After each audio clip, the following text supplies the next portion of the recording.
juga bisa meyakinkan mungkin pemain-pemain diaspora kita yang lain yang belum bergabung? It's part of the job. Part of the job. Dan akan banyak nama menarik yang gabung. Semoga nggak ada hidden agenda memecah pemain lokal dan pemain diaspora. Apakah saya nggak tahu itu sudah muncul, Pak? Saya nggak tahu. Upaya-upaya memecah saya nggak lagi. tahu. Ya kan. Pak Erick Thohir, apa yang mau disampaikan? Yang pasti tim nasional kita milik kita. Ya. Ya, jangan mau kita dipecah-pecah, apalagi ya diatur-atur asing. Ini kita bangsa kita kok. Nah. Ya, kita harus punya ini sendiri lah. Kiper 199 cm berdarah Indonesia masuk radar. Michelle Gars bikin heboh, latihan berdiri pakai jersey Feyenoord.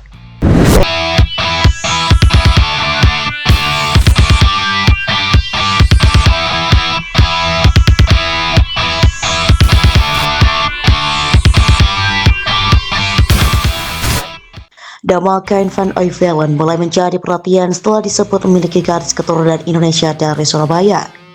Kiper berusia 22 tahun itu saat ini bermain di Belanda dan dinilai memiliki potensi besar berkat usia yang masih muda serta posturnya yang menjulang hingga 199 cm.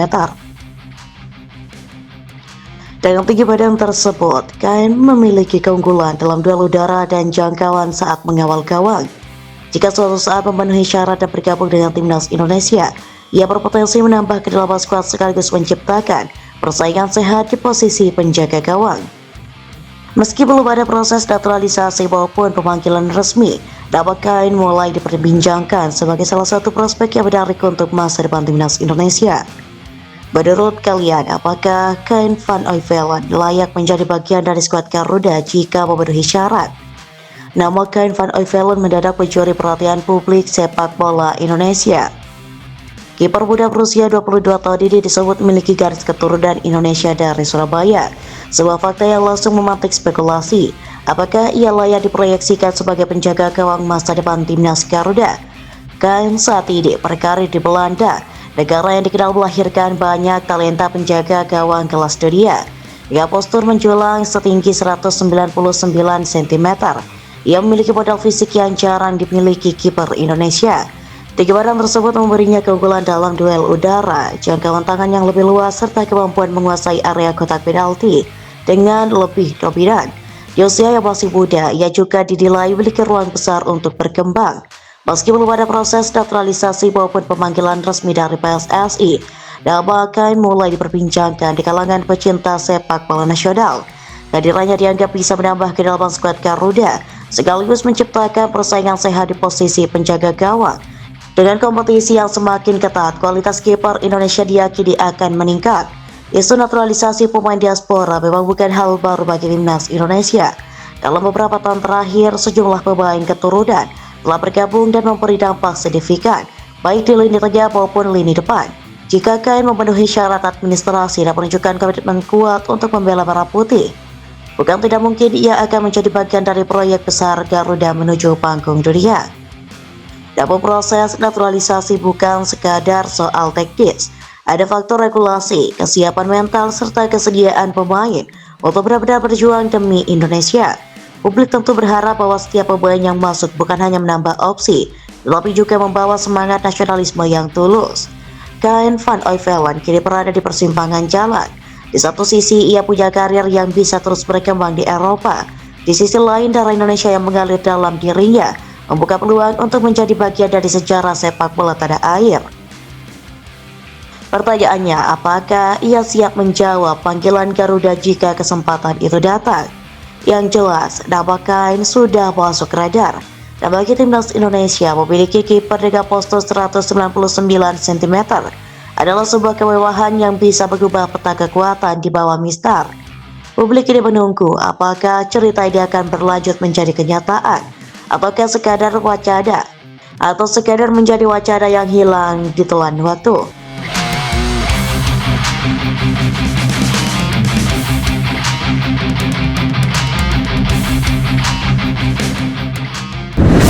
Bek timnas Indonesia Michelle Gars menjadi sorotan setelah tidak terlihat dalam latihan perdana FC20.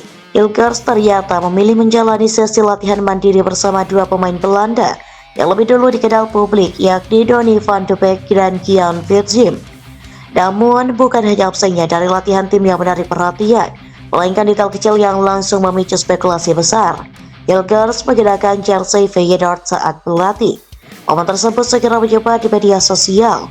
Para pendukung FC20 bereaksi beragam, mulai dari rasa kecewa hingga spekulasi bahwa Hilgers tengah memberi sinyal soal masa depannya. Sebagian fans menilai penggunaan jersey Feyenoord bukanlah hal kebetulan, melainkan indikasi bahwa sang bek sedang mempertimbangkan langkah besar dalam karirnya. Apalagi rumor ketertarikan Feyenoord terhadap Hilgers sudah beredar sejak beberapa pekan terakhir. Hilgers sendiri masih terikat kontrak dengan FC20, klub yang membesarkan namanya dan memberinya panggung untuk menembus timnas Indonesia. Namun, ketertarikan klub besar seperti Feyenoord bisa menjadi godaan yang sulit ditolak. Dengan reputasi Feyenoord sebagai salah satu raksasa Eredivisie, pulang bermain di level lebih tinggi tentu akan membuka jalan bagi Hilgers untuk berkembang lebih jauh baik di kompetisi domestik maupun Eropa. Di sisi lain, absennya Hilgers dari latihan perdana 20 menimbulkan tanda tanya. Apakah ia sudah mempersiapkan diri untuk transfer ataukah sekadar menjalani program latihan pribadi sebelum bergabung kembali dengan tim? Publik belum mendapat jawaban pasti, tetapi simbol jersey yang ia kenakan sudah cukup untuk memicu diskusi panjang. Bagi timnas Indonesia, situasi ini juga menarik untuk dicermati. Hilgers adalah salah satu bek andalan Garuda yang diharapkan bisa menjadi tulang punggung pertahanan dalam berbagai ajang internasional. Jika ia benar-benar pindah ke Feyenoord, pengalaman bermain di klub dengan intensitas tinggi akan menjadi modal berharga bagi timnas. Namun, jika rumor ini hanya sekadar kebetulan, maka Hilgers tetap akan menjadi bagian penting dari proyek FC20. Reaksi supporter 20 di media sosial menunjukkan betapa besar pengaruh Hilgers bagi klub. Ada yang menilai tindakannya kurang menghormati tim. Ada pula yang mencoba memahami bahwa seorang pemain bebas mengenakan jersey apapun saat latihan pribadi. Meski begitu, dalam dunia sepak bola modern, setiap detail kecil bisa ditafsirkan sebagai sinyal besar. Kini masa depan Hilgers kembali menjadi bahan perbincangan. Apakah ia akan tetap setia bersama FC20 atau justru membuka lembaran baru bersama Feyenoord? Yang jelas, satu sesi latihan mandiri dengan jersey berbeda sudah cukup untuk membuat namanya kembali jadi headline.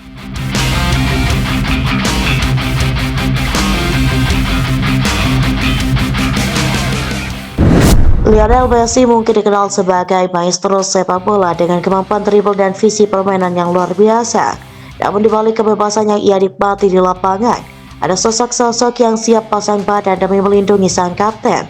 Salah satunya adalah Leandro Paredes, gelandang Argentina yang sering dijuluki bodyguard Messi bersama Rodrigo de Paul. Paredes dikenal keras, protektif, dan tidak segan melakukan kontak fisik dengan lawan yang mencoba bermain kasar terhadap Messi. Dalam sebuah momen yang sempat viral ketika Ivan Perisic berusaha membayangi dan mendorong Messi, Paredes langsung datang dan menabrakkan bahunya dengan keras ke arah Perisic. Aksi itu bukan sekadar emosi, melainkan bentuk komitmen agar jalur dribble Messi tetap bersih dari gangguan. Julukan Raja Penjaga Messi bukanlah tanpa alasan. Paredes dan De Paul selalu menjadi orang pertama yang maju menghadapi lawan jika Messi disentuh secara kasar. Mereka seakan menjadi perisai hidup yang memastikan sang kapten bisa fokus menyerang tanpa harus khawatir dengan intimidasi fisik. Bagi fans Argentina, keberadaan dua gelandang ini adalah simbol loyalitas dan pengorbanan demi kejayaan tim. Dan seperti ini mungkin tidak selalu terlihat dalam statistik. Tidak ada catatan gol atau assist dari aksi protektif Paredes. Namun dampaknya nyata, Messi bisa tampil lebih bebas, lebih berani dan lebih fokus pada tugas utamanya mencetak gol serta menciptakan peluang. Dalam sepak bola modern di mana tekanan fisik sering digunakan untuk menghentikan pemain kreatif, keberadaan bodyguard seperti Paredes menjadi aset berharga. Bagi Argentina, kombinasi Messi sebagai otak serangan dan Paredes sebagai pelindung adalah harmoni yang sulit digantikan. Fans pun semakin mencintai sosok Paredes bukan hanya karena kualitasnya sebagai gelandang, tetapi juga karena loyalitasnya terhadap sang kapten. Ia bukan sekadar bermain, melainkan simbol pengabdian. Kini setiap kali Messi turun ke lapangan, publik tahu bahwa ada Paredes yang siap berdiri di garis depan. Sebaik kata yang melampaui sekadar rekan tim. Ini adalah bentuk penghormatan, pengabdian, dan cinta terhadap legenda hidup Argentina.